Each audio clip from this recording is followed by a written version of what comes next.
If I could borrow your cheeky bits, I'd be very grateful, actually, because we do have a rather splendid Top of the Pops. If you wanted to know the state of the nation in 1977, surely Britain's favourite pop show wasn't the obvious place to look. Or was it?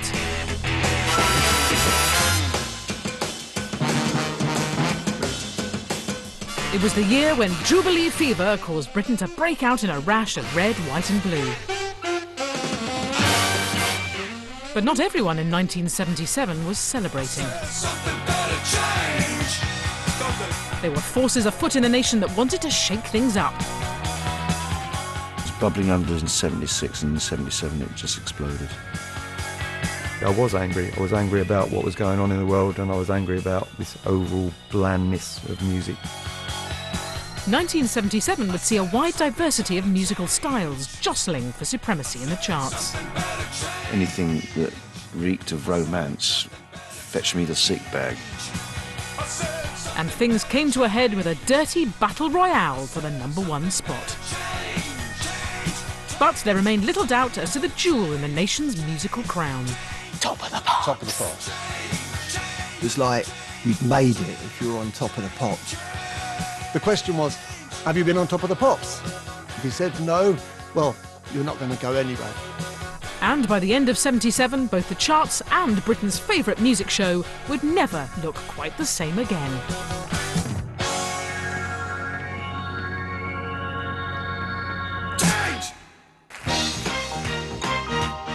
Yet life on Top of the Pops remained one cheeky party.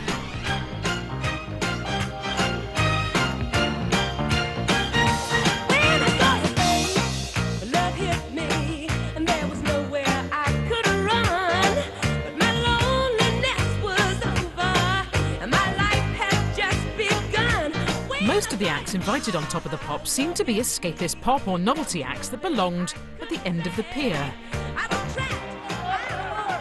While Britain seethed, the Top of the Pops audience took solace in Joy Sarney and her love song to a randy seaside wife-beater. Oh, no, you don't. It kind of makes self-pity oddly sort of aspirational.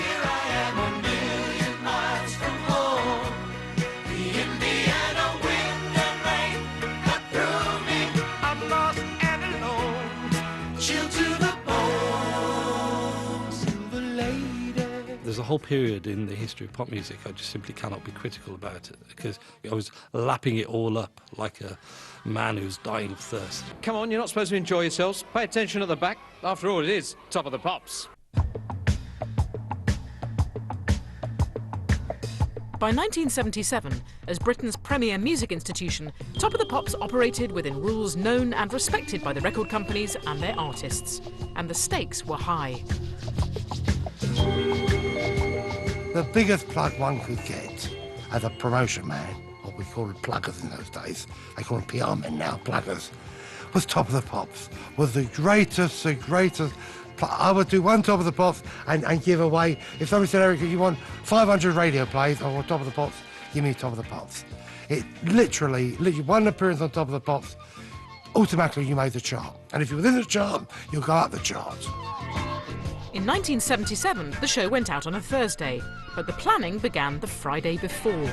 It took forever to find our dressing room. Yep, that's the BBC we love. From 9:30 on Wednesday morning, rehearsals would begin. It was a long day for everyone. And at 26 in the charts this week, the one and only David Bowie and Heroes.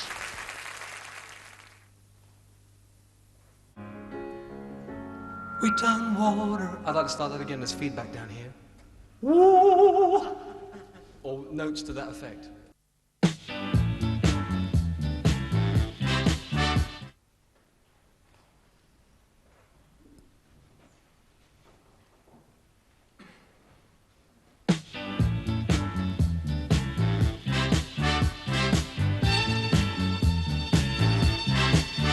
It was a lot of waiting, and then you would do a run-through for the cameras, and then you'd go and wait again all afternoon.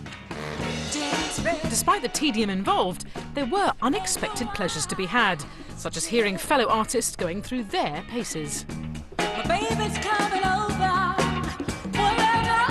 my very, very favourite was hearing the Emotions singing live. I mean, I get goose pimples right now. They were just sensational.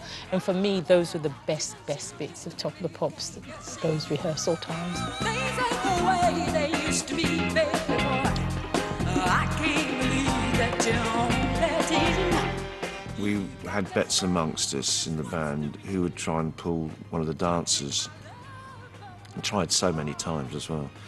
Just weren't having it. I suppose they were hit on all the time. But there was another musical form emerging to challenge Top of the Pops' middle-of-the-road orthodoxy. Although punk would steal the headlines in '77, it was disco that would rule the dance floor. The sound was a newcomer to the Top of the Pops party.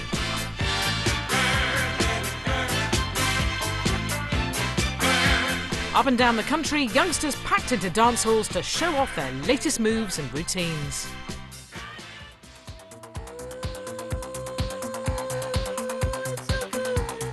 And one record more than any other would become an anthem to hedonistic abandon.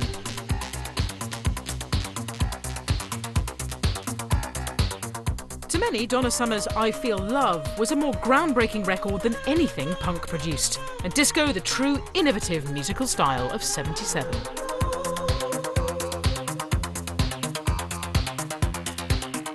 Not that you'd guess by watching Top of the Pops try and do it justice when the song reached #1 in August.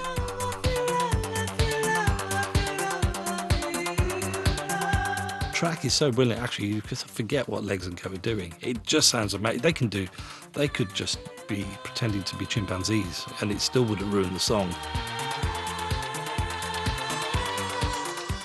But there was a price to pay. From Donna Summer, disco was cool. We Brits, however, somehow managed to take a subversive musical form and take it straight to the end of the pier. The program's gone so quickly, we're already at the stage where we'll play the #1 record, and that, of course, is Baccarat. And yes, sir, I can boogie. Can you? Yeah. Oh, I'd like to watch. Oh, would this be allowed now?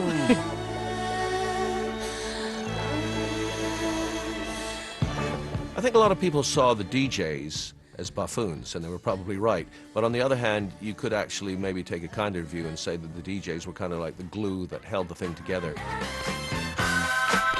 As '77 unfolded, though, the old-school presenters who'd long ruled the roost suddenly appeared mortal. What can I say? Legs and Co magic. Tea break, get off, quick, come on. Just in case you've forgotten the name of the programme. Mind you should have a look what's written on the front. No, don't. Oh, you let the secret out. And the Bobby's lads up here to get a better view, of course, of Legs and Co. That was Piccadilly, right? Yeah. What have we got now? Asking you. Billy Ocean, right? Right. Right. If the Dooleys get elbowed off Top of the Pops in favour of the Buzzcocks, who's to say that Dave Lee Travis isn't going to get elbowed off Radio 1 in the same way by a punk representative DJ? Of course, it never happened. But you can see where that fear comes from.